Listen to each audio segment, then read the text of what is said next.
I am young, I am 20 years old, yet I know nothing of life but despair, death, fear, and fatuous superficiality cast over an abyss of sorrow.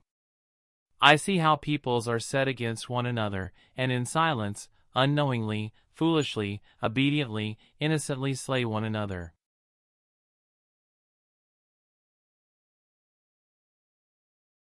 It's only terrible to have nothing to wait for.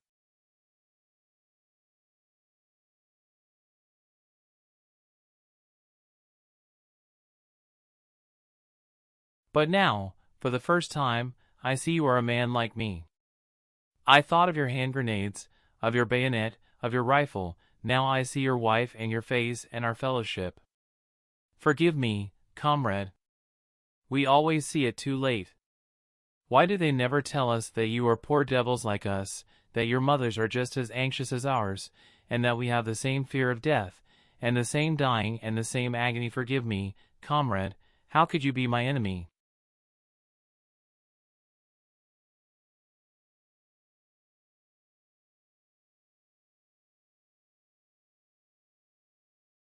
Life did not intend to make us perfect.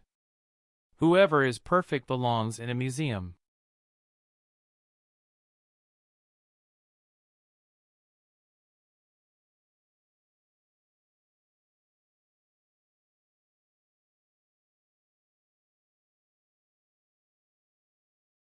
We are not youth any longer. We don't want to take the world by storm. We are fleeing. We fly from ourselves. O.M. our life. We were 18 and had begun to love life and the world, and we had to shoot it to pieces.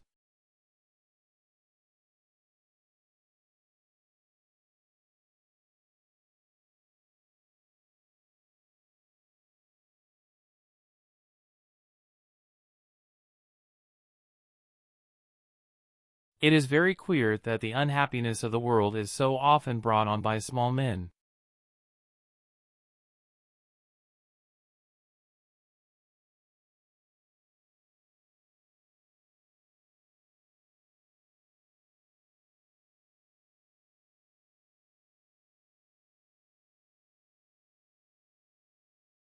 We are forlorn like children, and experienced like old men.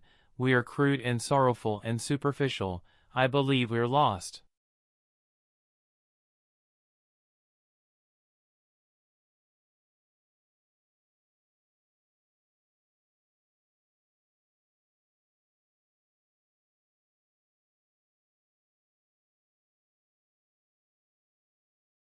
We were all at once terribly alone, and alone we must see it through.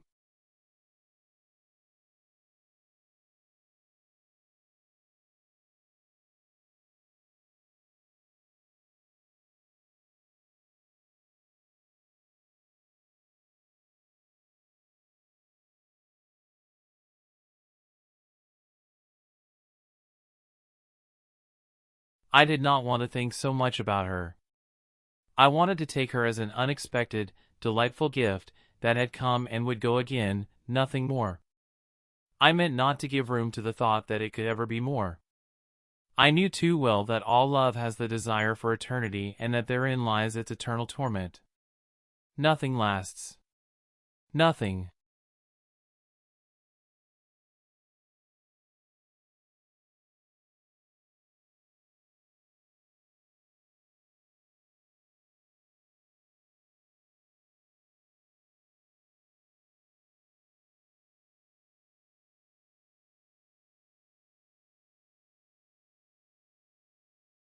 This book is to be neither an accusation nor a confession, and least of all an adventure, for death is not an adventure to those who stand face to face with it.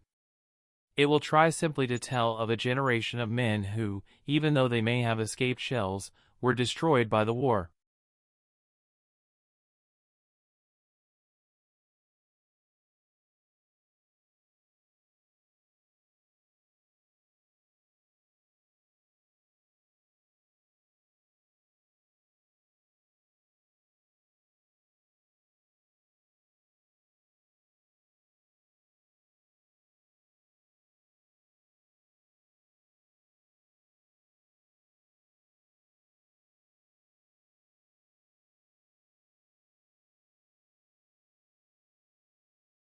Strange how complicated we can make things just to avoid showing what we feel.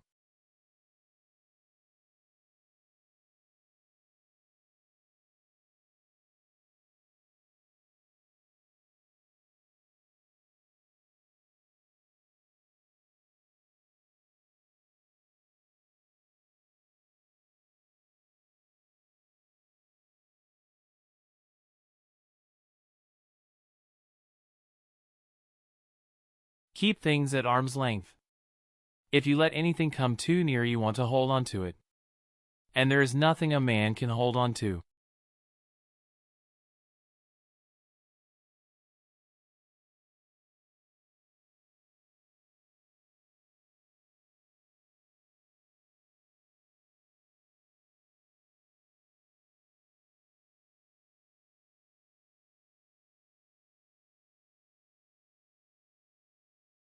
We have so much to say, and we shall never say it.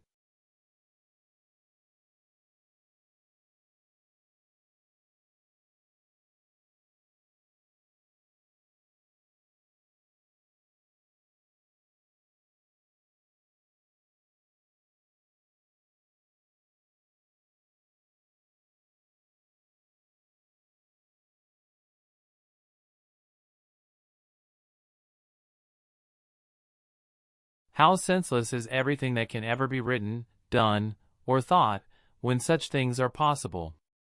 It must be all lies and of no account when the culture of 1,000 years could not prevent this stream of blood being poured out, these torture chambers and their hundreds of thousands.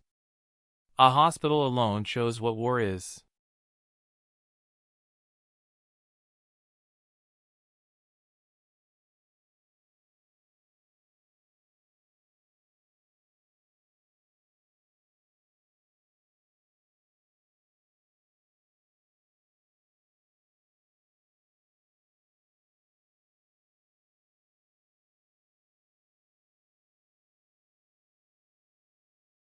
Gardez les choses à distance. Si vous laissez quelque chose s'approcher trop près, vous voulez vous y accrocher. Et il n'y a rien à quoi un homme puisse s'accrocher. Comme tout ce qui peut jamais être écrit, fait ou pensé est insensé, quand de telles choses sont possibles. Ce ne doit être que des mensonges et sans importance alors que la culture millénaire n'a pas pu empêcher ce flot de sang de couler, ces chambres de torture par centaines de milliers. Un hôpital à lui seul montre ce qu'est la guerre.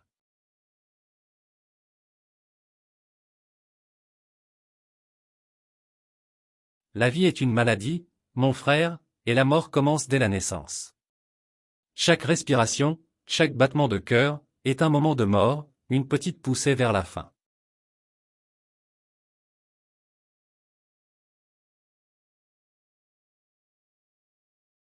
Vous pouvez devenir un archange, un imbécile ou un criminel, personne ne le verra. Mais quand un bouton manque, tout le monde le voit.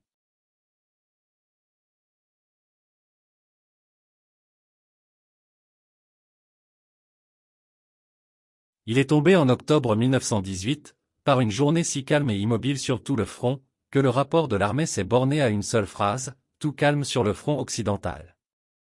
Il était tombé en avant et étendu sur la terre comme s'il dormait. En le retournant, on vit qu'il n'avait pas pu souffrir longtemps, son visage avait une expression de calme, comme s'il était presque content que la fin soit arrivée.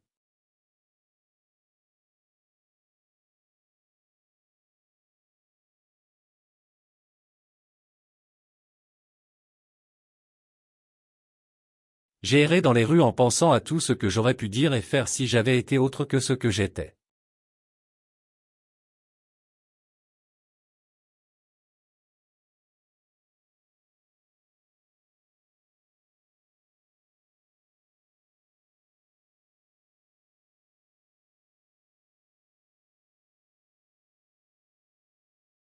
C'est ce qu'il y a de remarquable dans la consommation d'alcool, cela rapproche les gens si rapidement, mais entre la nuit et le matin, cela remet à nouveau un intervalle d'années.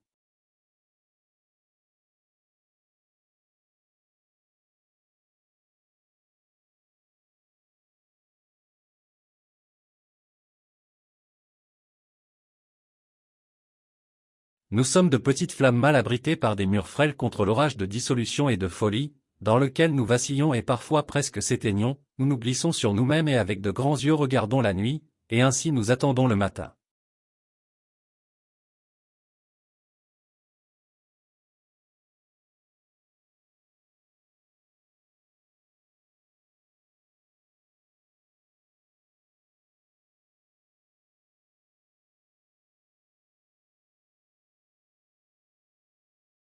Nous nous sommes rendus compte, d'abord avec étonnement, puis avec amertume, et enfin avec indifférence, que l'intellect n'était apparemment pas la chose la plus importante, pas les idées, mais le système, pas la liberté, mais l'exercice.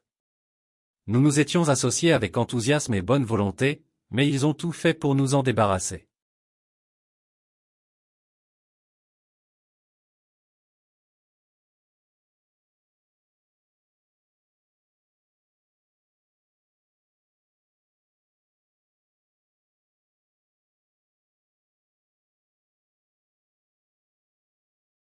Pourquoi ne nous dit-on jamais que vous êtes de pauvres diables comme nous, que vos mères sont aussi anxieuses que les nôtres, et que nous avons la même peur de la mort, et le même mourir et la même agonie?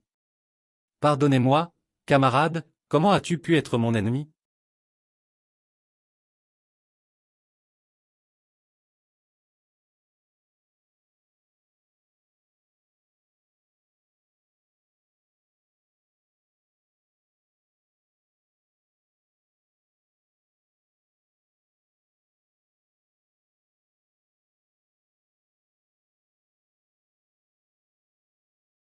Nous avions 18 ans et avions commencé à aimer la vie et le monde, et nous avons dû le réduire en pièces. La première bombe, la première explosion a éclaté dans nos cœurs. Nous sommes coupés de l'activité, de l'effort, du progrès. Nous ne croyons plus à de telles choses, nous croyons à la guerre.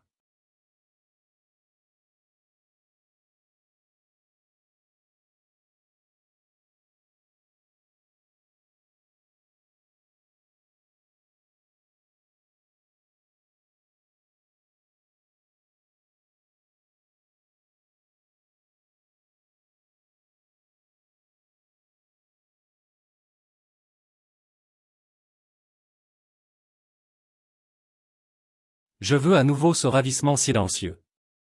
Je veux ressentir le même besoin puissant et sans nom que je ressentais lorsque je me tournais vers mes livres.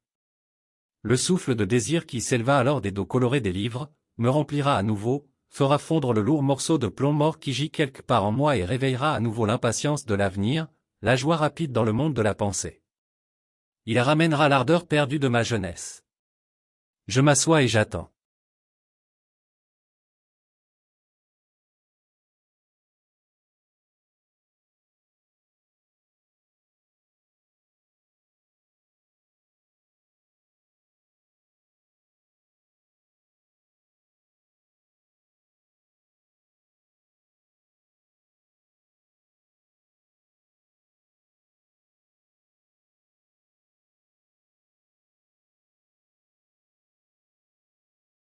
Parfois, j'avais l'habitude de penser qu'un jour je devrais me réveiller et que tout ce qui avait été serait fini.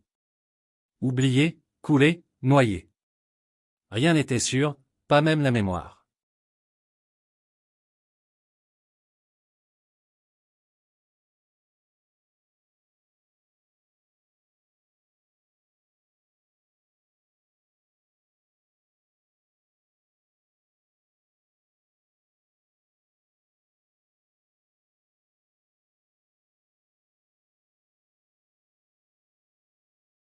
Bombardements, barrages, rideaux de feu, mines, gaz, chars, mitrailleuses, grenades à main, des mots, mais ils détiennent l'horreur du monde.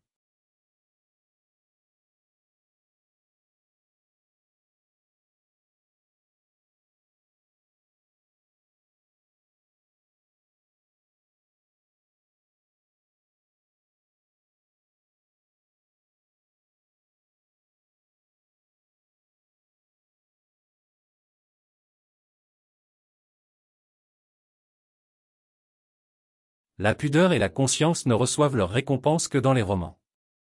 Dans la vie, ils sont exploités puis mis de côté.